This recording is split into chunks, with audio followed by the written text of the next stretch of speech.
Vatimpana etni pasteur Barbier Christina. Anaka, tandremo ny fahendreko, ary atongolano ny sofinao amin'ny fahalalako. Amen, mivavaka isika. Ray malala izay any an-danitro. Raha jerena tokoa ny ahy, asan'ny tananao sy ireo zavaboary no arianao. Iza tokoa moa ny zanak'olombelona no ahianao azy. Mbola nomenao fofinaina, tratran'izao maraina izao, nomenao fahavelomana. Eny, nomenao fanahy, afaka hanatanteraka ny sitraponao hamaly ny antsonao. Sambatra izay manana anao, ray malala. Izany hidirana ianao, nomezana voninahitra ny anaranao masina. Hanandratana ianao any amin'ny avo indrindra, ka ankalazana ianao tokoa miaraka amin'ireo mponiny lanitra manao hoe: Masina, masina, masina Jehova tompony maro, heniky ny voninahiny tany rehetra. Amen. Fanetretena no anatonana ianao amin'ny alalan'i Jesosy Kristy zanakao tomponay. Ilay efa nanatanteraka ny asa-pamonjena tety an-tany.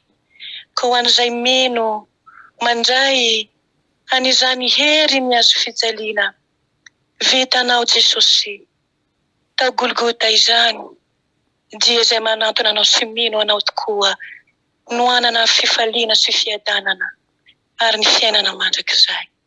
Tratranao zahay fa tsy mitsahatra ianao mbola manolotra lalam-pamonjena ho anay ihany. Eny, mandraka ankehitriny, miteny aminay ianao amin'ny alalan'ny teninao. Mba hahafahanay isanandro, mibanjina ilay fandresena lehibe vitanao teo Kalvaria, itsangananao tamin'ny maty, mba ho mpandresy tahaka anao koa izahay, ary andova ny fiainana mandrakizay. Saotra Jesosy malala, fa tsy mitsahatra miteny aminay ianao, manolotra ny sitraponao isanandro mba tsy raparapanay anatin'ny aizina amin'izao andro sarotra izao. Tsy mendrika an'izany fitiavana lehibe indrindra izany izay Jesosy, koa miankohaka feno manoloana ny tongotra masonao, mangata-pamela keloka, mifona aminao amin'izay rehetra tsy ankasitranao, natao fisainana fijery, fomba mampanao maro samihafa rehetra, eny fisainty ny fona izay tsisy miafina aminao. Izany rehetrarehetra izany dia mampisaraka anay aminao, satria dia ratsy, efa ratsy hatramin'ny elan'ny zanak'olombelona, mbola manohy ny faharatsiany mandraka ankehitriny. So fa misy an'ilay tomponay miantso anay isanandro mba hiverina andeha amin'ny lalam-pahendrena izay efa misoritanao ho anay. Sotra Jesosy malala, mamindrafo aminay ka mamelany elokay Jesosy, ilay rano soany, hanasa, hanongotra, androdana izay rehetra tsy anao tompo aty anatinay ety. Velarinao amin'izao maraina izao indray ny filazantsara-nao, ny teninao, izay sakafo mahavelona, izay loharano miboiboika ho an'ny fanahy mangetaheta. Vokeso ny teninao Jesosy, ampaherezo izahay tompo, voninahitry ny anaranao rery any, ny fifalianay sy fiadanana raisinay ao aminao Jesosy malala, amin'izao andro sarotra izao. Mankasitraka tompo, misaotra Jesosy eo, midina fanahy masonao, ka sio ny fo mampananay handray ny teny avy aminao. Halleluja, amen. Miarabantsika amin'ny anaran'i Jesosy Kristy tompo avy any Nazareta. Ho antsika tsirairay avy mpianakavy ny finoana maheno an'izao fifandraisam-peo izao. Anio dia ampahafantatra antsika ny tompo, fantatrao marina va, fantatro marina va ilay Jesosy ivavahantsika izao. Mba ahafahantsika mitomba amin'ny fahalalana azo bebe kokoa, dia hosokafantsika indray ary ny baibolitsika ao amin'ny filazantsara ny soratan'ny filazantsara Jesosy Kristy tompo ny soratan'ny Jaona toko faha-efatra, andininy faha-sivy amby telopolo ka hatramin'ny faha-raika-amby-efapolo. Rehefa hita izany, Jean chapitre 4, verset 39 à 41. Rehefa hita izany, vakina amin'ny anaran'i Jesosy Kristy. Ary maro ny Samaritana avy tao amin'izany tanàna izany, Kanino an Jesosy noho ny filazandra vehivavy izay nanambara hoe nolazainy tamiko avokoa izay rehetra nataoko. Ary rehefa nanantona azy ny Samaritana dia nangataka azy hitoetra tao aminy, ka dia nitoetra tao indroandro izy, ary maro koa no nino noho ny teniny. Ka nanao tamindra vehivavy hoe tsy noho ny filazanao ihany no inonay, fa ny tenanay no mandre, ka fantatray fa izy tokoa no mpamonjy izao tontolo izao. Amen. Ray masonao, manamasinanay amin'ny fahamarinana ny teninao no fahamarinana. Amen. Mbola mpitombona amintsika lalandava ry havana ny fahasoavanao mba hampiadanana avy amin'Andriamanitra ray ny alalan'i Jesosy Kristy Tompo, ary ifampiraisana miaraka amin'ny fanamasina. Anio dia raha omena lohateny indray izao fampianarana izao dia atao hoe efa tonga ny zanak'olona hitady sy hamonjy ny very. Fantatsika loatra ry havana ny antondian'ilay zanak'Andriamanitra amin'izao tany izao. Dia tsy inona tsy akory izany fa ny hamonjy antsika olombelona tsy hakanavaka, hiala amin'ny fanagejan'ny Satana ary ahazo ny fiainana mandrakizay. Zany no tanjon'ilay zanak'Andriamanitra tonga tetỳ an-tany, ary mandraka ankehitriny dia mbola miasa izy. Tsy miato zany fiasa nitanterahany tetỳ an-tany izany, ka amin'ny alalan'ny filazantsarany ankehitriny ary no ahafantarako sy ahafantaranao bebe kokoa izao marina moa izao Jesosy Kristy lohan'ny tafika arahantsika izao. Izao tantara izao ry havana dia tantara voalaza manambara iresadresaky ny Tompo tamin'ilay vehivavy Samaritana. Izay fantatsika tsara fa ny Jiosy sy ny Samaritana dia tsy tokony iray-petsapetsa, tsy tokony ifandray-iray, ary voalazany zany any amin'ny 5:7 any ambony any amin'ny farany amin'ny tapany farany ambany, fa ny Jiosy ozy tsy manandraraha amin'ny Samaritana. Ary maha-vehivavy azy koa dia maha-Jiosy azy koa dia tokony tsy hiresaka amin'ny vehivavy mitokana. Kanefa dia izao no manana hevitra iverako anareo ny Tompo. Ary ankehitriny ary amin'izao tantara izao dia hozaraina amintsika ny tokotelo mahamasan'andro indray, ahafahantsika mahalala bebe kokoa an Jesosy Kristy Tompo izay arahantsika indreto. Ary ny tokotelo, Jesosy Kristy tsy mba mifidy toerana hiresahana. Zany ny voalohany. Jesosy Kristy tsy mba mifidy olona hiresahana. Zany ny faharoa. Ary ny fahatelo, Jesosy Kristy mandresy lahatra ny fo vato. Ho jerentsika tsirairay avy ary ireo ry havako. Teo am-Patsakana no toerana niresahany tamin'ilay vehivavy Samaritana tamin'izay. Niandry teo Jesosy fa nangetaeta izy sady niala sasatra mba hangataka rano hosotroina. Ny fantsakana izay toerana fanovozan-drano no nalain'i Jesosy ohatra ny tenany izay misy rano velona miboiboika, mahafaky etaeta ny fananoana sy mangetaeta. Raha mba mety miaino ny feon'i Jesosy koa isika ry havana, na aiza toerana misy antsika dia azo fampianarana velona avy aminy tokoa. Eo ataontsika hoe mety eo ampandrahoana sakafo ara isika dia ho hain'ny Tompony hamelona ny finoantsika mba hanafana sy hirehatra eo ampanovana izany asa izany, izany asa indrindra. Na ataontsika hoe eny ampanasana lamba na ampanadiovana ny tokantranontsika na ny fanaka, dia ho tairiny isika, ho tairiny ny fanahintsika, ka toy izany no hanasany ny fahotana izay mahaloto antsika olombelona. Na eny ampandehanana, eny ampitondrana fiarakodia ara mety no misy anao, dia ho ampatsiahivony isika isan'andro hoe ity anie no lalana tokony izoranao hoe, ary izany no mbola iresana amintsika koa hoe izao no lalana sy ny fahamarinana ary ny fiainana. Ka na dia ho mpandina azy ianao amin'izao ora izao, dia hampatsiaroviny fa ilay fialan-tsasatra lehibe izay omeny antsika hatrizay dia efa voavoatra ny ange izany, efa vitany izany, ka izany lazainy hoe izay toerako no itoeranareo. Koa dinio ary havana, dinio ary fa tsy misy toerana izay tsy resahan Jesosy amintsika, fa tsy mifidy toerana izy hiresahany aminao ry havana malala. Ny faharoa, Jesosy Kristy tsy mba mifidy olona hiresahana.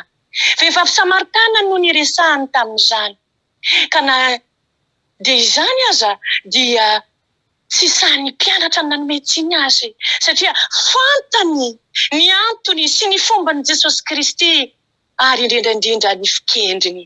Tiany Jesosy ny amonjena ny fanahin'ilay vehivavy Samaritana, koa dia tsy nisalasala izy niresaka taminy ry havana malala. Ary ny afarany resaka moa dia ny faharesen-dahatry ny vehivavy, ilay vehivavy izay hoentsika ao farakely eo. Famonjena fanahy hoy aho, famonjena fanahy no kendren'i Jesosy, ka tsy mifidy olona hiresahana izy. Na amin'ny ankizy madinika, na amin'ny tanora, na amin'ny olon-dehibe, na amin'ny mantra, na amin'ny manan-karena. Eny, na dia amin'izay azo lazaina hoe farahidiny mpanota ety ambany masoandro aza, dia hiresahany. Ny kendreny ry havana dia ny hampihitra ny tenin'ny fiainana ao aminy. Ry tanora malalo, ry tanora malala, te hiresaka aminao Jesosy Kristy Tompo, mba hahazahoany ianao ho tanorany ka hanome voninahitra azy amin'izao fahatanoranao izao. Ry tanora malalo, te hiresaka aminao Jesosy Kristy Tompo, mba hanomponao azy ka hahatonga anao ho anisan'ny mpianany. Ry ray aman-dreny malalo, te hiresaka aminao Jesosy Kristy Tompo, Jesosy Kristy Tompo, mba hisokafany fonao ka hanomponao azy tsy amin'ny fiatsaram-belatse, fa amin'ny fo madio sy amin'ny fo feno fitiavana ary ny fanetredena. Eny, te hiresaka amintsika izy, na marary isika, na any amin'ny hopitaly isika, na aiza n'aiza misy antsika, na finaritra isika, ka samiary mihay noho ny feony. Jesosy Kristy fahatelo, mandesy lahatra ny fo vato. Ny tenin'ny famalian'i Jesosy sy ilay vehivavy Samaritana dia voalazany tamin'ny andininy vitsivitsy any alohany, ka miangavy ianao mamaky an'izany tantara izany. Izany dia faharesen-dahatra ity vehivavy Samaritana ity no tena voalaza amin'izao andian-dahatsoratra no enotsika izao. Nilaozany eo ny sininy, ka lasa izy ny antso ny olona tao an-tanàna. Rehefa nolazainy Jesosy ny toetrany sy ny tantarany fiainany, fa voasindrona tao am-poniny izy ka natsiaro ry havana. Ny bebaka, ny foa, taitra noho ny tenin'ilay mpaminany lehibe izay izay mahalala ny ao am-pody miloka, dia nanjary fiasa hitaona ny olona eo amin'ny Kristy izany vehivavy Samaritana izany. Dia indreny ny olona tao an-tanàna fa nanaraka azy ho eo amin'ny Jesosy Kristy Tompo.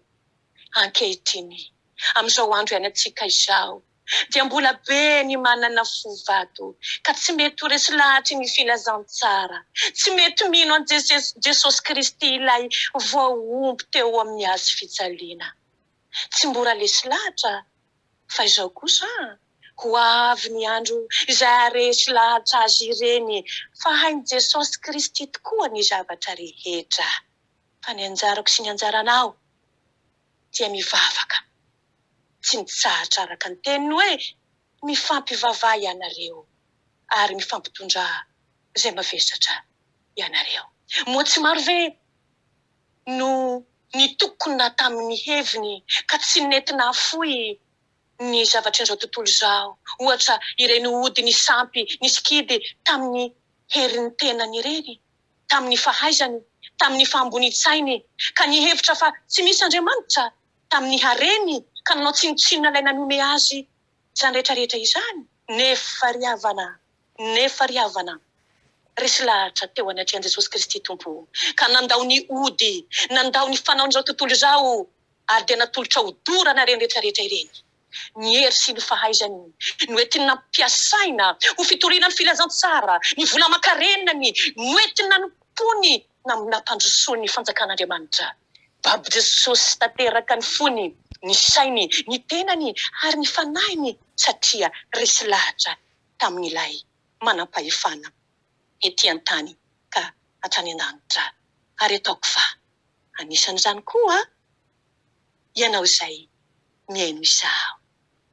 Ko satria resy lahatra amin'ny fitiavan'i Kristy ary isika ry havana, dia tsy maintsy ataon'ny Tompo ho fiasana, hitaona fanahy be da be ao amin'ny fanjakany, tahaka izay efa nataon'ilay vehivavy Samaritana. Fa izany ihany no lalàna sy fomba ny fanjakan'Andriamanitra.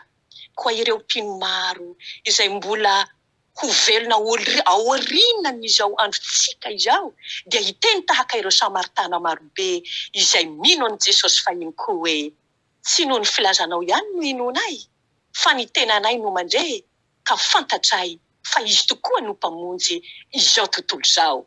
Ny lohalika rehetra ihany koa ka manoloana n'ilay mpanjaka ny mpanjaka, ny lela rehetra idera ny fahalebiazany. Azy irery ny voninahitra, atsika kosa ny fitaovana fanahy be da be hiditra amin'ny fanjakany lanitra. Haleloia, amen. Ivavaka isika tompoko. De raha laza voninahitra no asandratray ho anao ry Jesosy Kristy tomponay. Saotranao indrindra amin'izao maraina izao, mbola hitenenanao aminay, anambaranao aminay fa olona afaka izahay. Eny, ho an'izay nanasa ny akanjony tamin'ilay rano zanak'ondry tsisy kilema tokoa teo Kalvaria, ka nolazainao tokoa hoe vita ny famonjena. Saotra Jesosy malala amin'ny famonjena vitanao tety an-tany, ary mbola tsy mitsahatra ianao mitaona fanahy be da be. Eny, mampiverina anay ihany koa raha indresy mania izahay hiverina ao amin'ny fanjakanao. Tompo, nandray ny famonjenao zahay, araka ny teninao rehefa nahazo maimai-pona ianareo dia mizara koa manomeza maimai-pona. Tianao zahay Jesosy tsy hitazona izany fahasoavana izany ho anay samy rery, fa hanaparitaka amin'izao tontolo izao, fa ny fahasoavanao tokoa no nahatoy izao anay, ka ho ataonao fiasa mahomby zahay, hanaparitaka ny filazantsara anao hatrany Jodia Samaria, eny hatrany amin'ny farany tany, manomboka amin'ny Jerosalema anay. Dia voninahitry ny anaranao Jesosy eo, hanafona ny elo afo, voninahitry ny anaranao rery ihany Jesosy eo, ny azahoany izao tontolo izao ty mbola miany anatin'ny aizina, ahita famonjena hitady anao, hanaradianao ka hanompo anao. Saotra indrindra Jesosy malala, ampiasao izahay Jesosy, ka indreto izahay tompo manolo tena ho anao indray, amin'ny tian'io ity, ho ataonao fiasa mahomby, hitory ny filazantsara anao Jesosy malalo, ka ho maro anie ny resy lahatra aminay.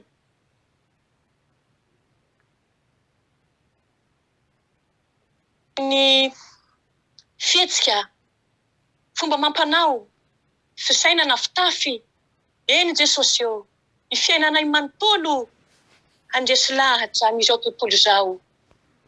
Dia mankasitraka Jesosy, satria ianao tokoa efa nilaza taminay eo mandehana, mitoria ny filazantsara amin'ny olombelona rehetra. Dia ho tahaka an'ilay vehivavy Samaritana tokoa izahay, ka handresy lahatra olona maro, handova ny lanitrao, ary koa handova ny fiainana mandrakizay. Misaotra Jesosy malala, hitayanao tokoa ny Jehovah ka hiaro anao, hampamirapiratra ny tavany aminao lalandavany Jehovah ka mindrafo aminao raha vavy sy rahalahy malala. Anandratra ny tavany aminao ny Jehovah ka menao fifaliana sy fiadanana amin'izao fanarahanao azy izao. Hoy ny tenin'ny Tompo tokoa hoe mba ho tanteraka amintsika tokoa ny izany hoe aza matahotra na mivadi-po, aza mierikerika foana hoy ny Tompo, fa izao no Andriamanitrao. Mampahery anao aho, ary mitantana ny tanakavananao amin'ny tanakavanan'ny fahamarinako aho. Ah, ianao anio hoy ny Tompo, ah, ianao mandrakizay. Ho anao kosa Jesosy Kristy mpanjaka, Tompony Tompo izay nitondra ny famonjena ho an'ny zanak'olombelona rehetra. Ho anao ny haja, ny dera, ny voninahitra ny hery sy ny fahefana, hatrany taloha indrindra izany ankehitriny, ary mbola ho anao mandrakizay. Fa ho an'ny mpanomponao kosa, ny fitiavana anao, ny fatahorana anao, ny fibebana, ny fifaliana, ny fiadanana. Haleloia!